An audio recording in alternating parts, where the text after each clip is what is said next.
L'industrie sud-africaine des pompes funèbres est en difficulté. Petites et moyennes entreprises du secteur sont confrontées à une augmentation des coûts de maintien de la température dans les chambres froides, en cause des coupures de courant récurrentes. Selon la Chambre sud-africaine des entrepreneurs, les salons funéraires dépensent environ 40 $ par jour pour alimenter les générateurs. L'organisation estime que le gouvernement sud-africain devrait voter des subventions pour couvrir les coûts liés à l'achat de diesel notamment.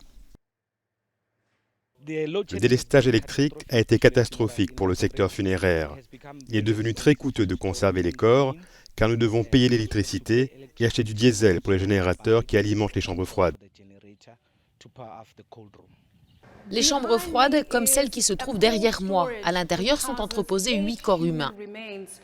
Les longues périodes de coupure de courant obligent ce salon funéraire de Johannesburg à dépenser plus d'argent pour les services d'embaumement afin d'empêcher les corps de se décomposer plus rapidement qu'ils ne le devraient.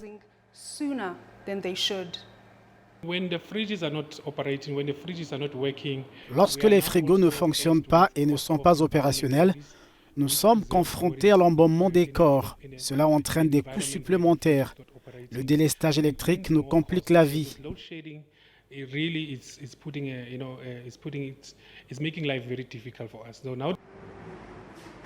Nombre de Sud-Africains estiment eux aussi que les coupures de courant à répétition dégradent les conditions de travail dans les salons funéraires et par ricochet la conservation des corps.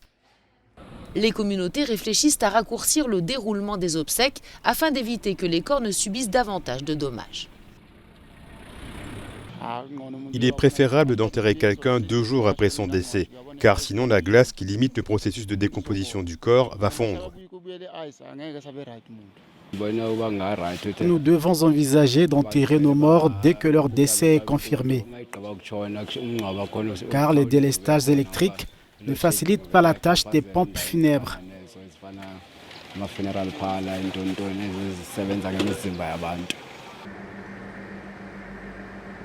En Afrique du Sud, les corps humains sont conservés dans des entrepôts frigorifiques maintenus à moins 5 degrés Celsius, ce qui devient chose impossible pour les pompes funèbres qui ne possèdent pas de générateur, selon la Chambre sud-africaine des entrepreneurs.